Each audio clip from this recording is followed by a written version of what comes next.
La parole de Dieu dans le cœur de l'homme, elle est plus précieuse que l'or.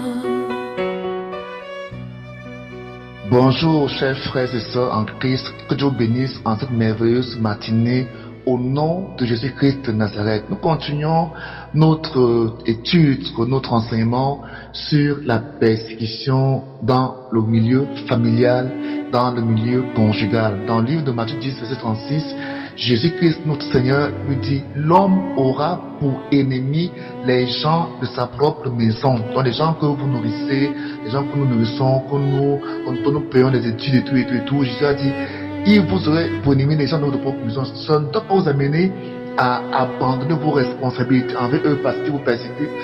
Ils vous persécutent à cause de Jésus. Je ne parle pas de la persécution pour rien. Non, je parle de la persécution parce que vous êtes en Jésus-Christ. La Bible t'enseigne à prier pour tes persécuteurs, à leur faire du bien et à leur venir en aide en cas de besoin. Donc nous devons donc continuer à les gérer dans nos responsabilités envers eux. Verset 37 qui dit: celui qui aime son père ou sa mère plus que moi n'est pas digne de moi, et celui qui aime son fils ou sa fille plus que moi n'est pas digne de moi. Celui qui ne prend pas sa croix.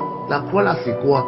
C'est l'ensemble des souffrances que tu dois supporter dans ta marche avec Jésus. C'est ça que Jésus appelle la croix. La croix, c'est quoi? C'est un ensemble de souffrances et de persécutions, des épreuves que tu es appelé à subir et à supporter durant ta marche avec le Seigneur Jésus. C'est cela que le Seigneur Jésus qui s'appelle la croix.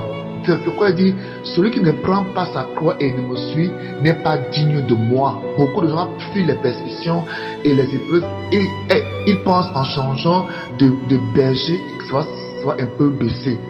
Dans Actes chapitre 9, à partir du verset 16, Jésus-Christ, quand il parle à Anania d'aller prier pour Paul, pour Saul de Tarse, il lui dit: et je lui montrerai tout ce qu'il doit souffrir à mon nom. Donc lorsque nous recevons Jésus, il y a ce qu'on appelle la croix, ou ce que Jésus appelle la croix. C'est l'ensemble des souffrances, des épreuves, des adversités, des attaques, tout ce que tu peux imaginer de mal qui doivent survenir sur ton chemin. C'est cela la croix. Donc le Seigneur Jésus qui dit: celui qui ne prend pas sa croix et ne me suit pas n'est pas digne de moi. Verset 39, il dit: celui qui conservera sa vie la perdra, et celui qui perdra sa vie à cause de moi la retrouvera.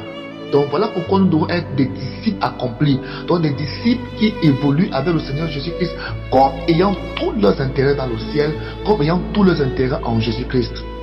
Verset 40, celui qui vous reçoit, me reçoit. Celui qui me reçoit, reçoit celui qui m'a envoyé. Quelque part aussi, Jésus-Christ dit que nous devons, il dit: quiconque, n'est-ce pas, s'aime lui-même plus que moi, n'est pas digne de moi. C'est ce que le Seigneur Jésus-Christ dit. Il dit au verset 21, le frère livrera son frère à la mort, et le père son enfant. Les enfants se soulèveront contre leurs parents et les feront mourir. Ici, ça parle toujours des persécutions.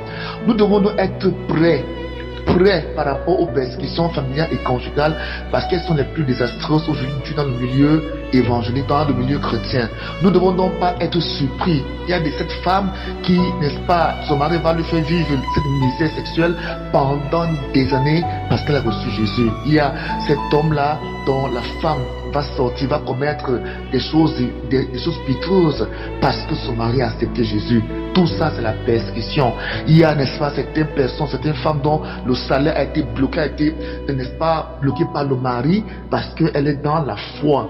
Donc tout cela constitue, n'est-ce pas, votre croix, votre marche avec le Seigneur Jésus-Christ de Nazareth. Donc nous devons, n'est-ce pas, comprendre que Jésus-Christ lui-même a dit que le père livrera son enfant et le frère livrera son frère à la mort. C'est écrit ici, c'est dans la Bible. Donc quand ça t'arrive, ne te plains pas, ne sois pas surpris. Toutes ces choses-là ont été écrites. C'est pourquoi nous devons être préparés de la pensée de souffrir pour Jésus, pas pour nous-mêmes.